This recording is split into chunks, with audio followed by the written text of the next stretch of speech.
Hi, I'm Nicole Rambo of the Middle Country Public Library, and I'd like to welcome you to another episode in our History Bites series.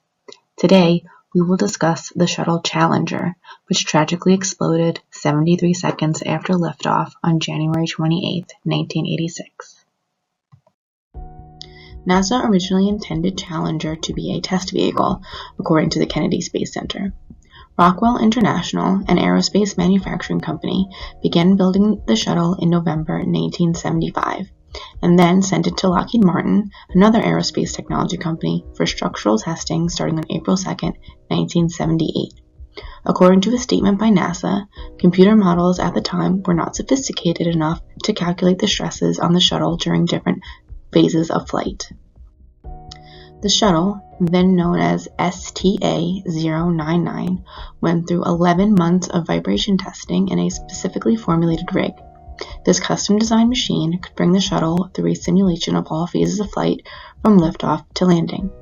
3 hydraulic cylinders, each with 1 million pounds of force, were used as substitute space shuttle main engines. In 1979, NASA awarded Rockwell International a supplemental contract to convert the test vehicle to a spacecraft. This would expand the shuttle fleet to 2 spacecraft. It took 2 more years for Rockwell to perform the conversion. Among other things, workers had to strengthen the wings, put in a real crew cabin instead of a simulated one, and install heads-up displays for the astronauts working inside. Work was completed on October 23, 1981.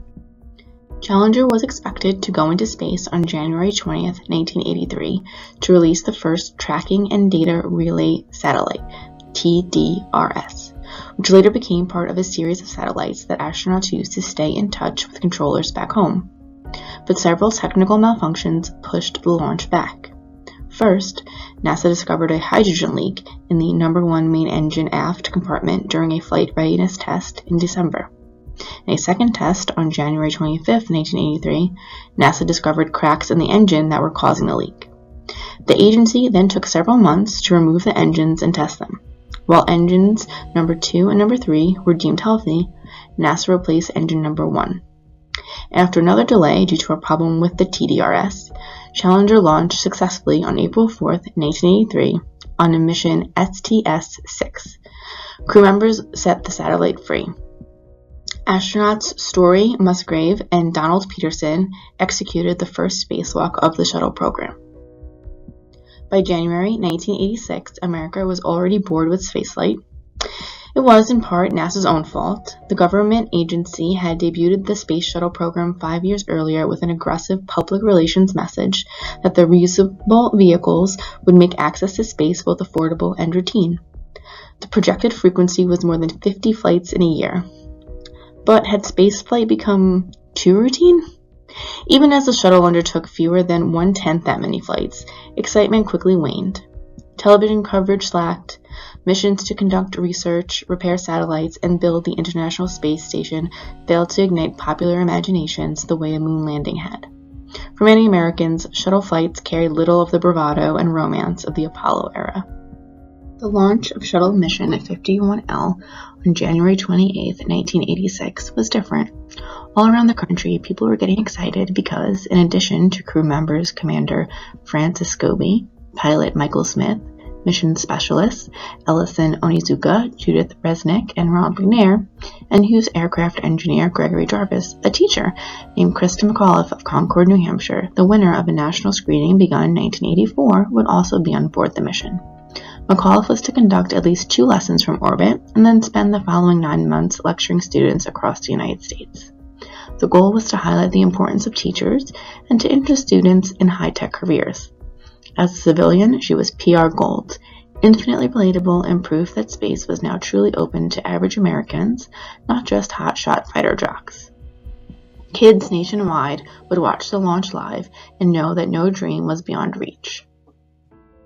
The primary goal of Shuttle Mission 51L was to launch the second Tracking and Data Relay Satellite. It also carried the Spartan Halley spacecraft, a small satellite that was to be released by Challenger and picked up 2 days later after observing Halley's comet during its closest approach to the Sun. The morning of January 28th was unusually cold, and engineers warned their superiors that certain components, particularly the rubber O-rings that sealed the joints of the shuttle's solid rocket boosters, were vulnerable to failure at low temperatures. However, these warnings went unheeded. At 11:38 a.m., Challenger lifted off. All appeared to be normal until after the vehicle emerged from max Q, the period of greatest aerodynamic pressure.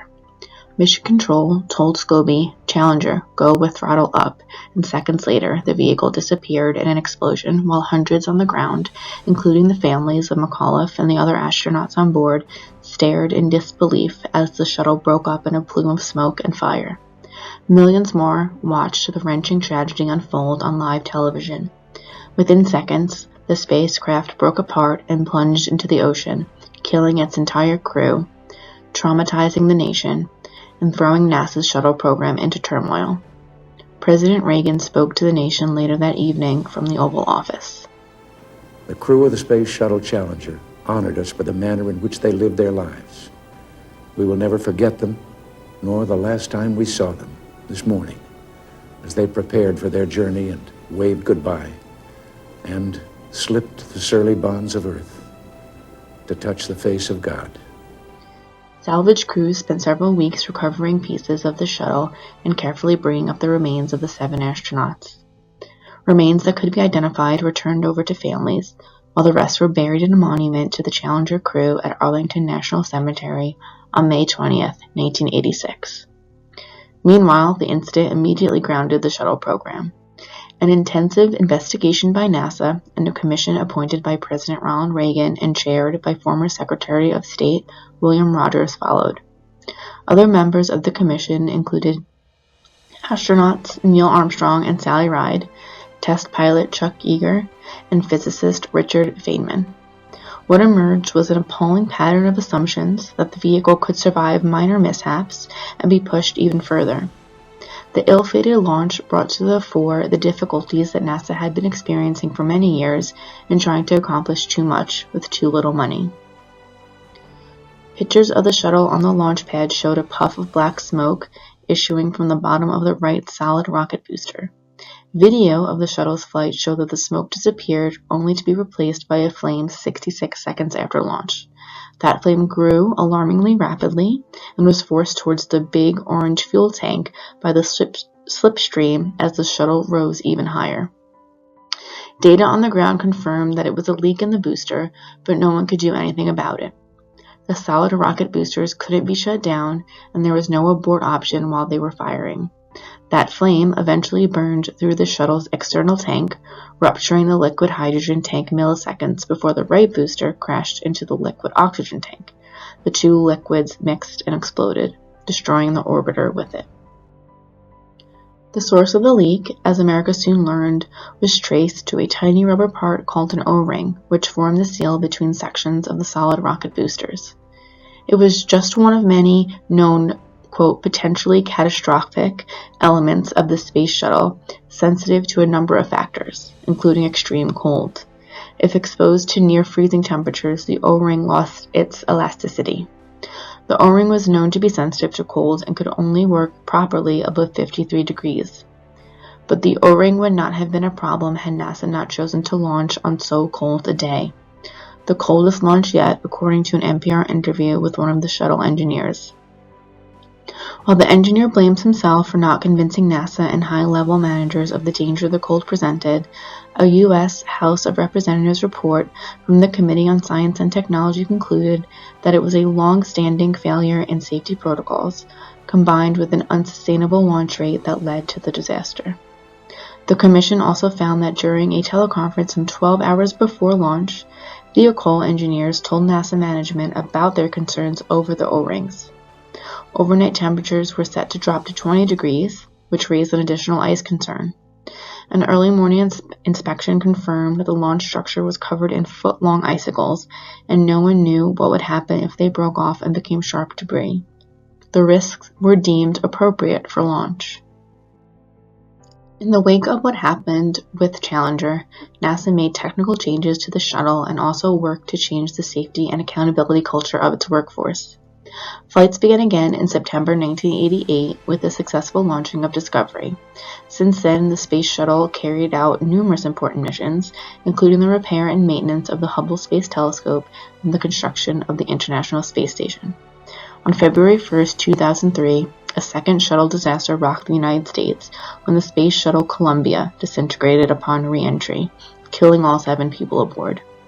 While missions resumed in July 2005, the Space Shuttle program ended in 2011. 10 years after the Challenger disaster, 2 large pieces from the spacecraft washed ashore on a Florida beach. The remaining debris is now stored in a missile silo at Cape Canaveral. Thank you for joining us for today's episode. If you enjoyed it, click like, and if you watch on YouTube, hit subscribe. Thanks so much, and we'll see you all next time.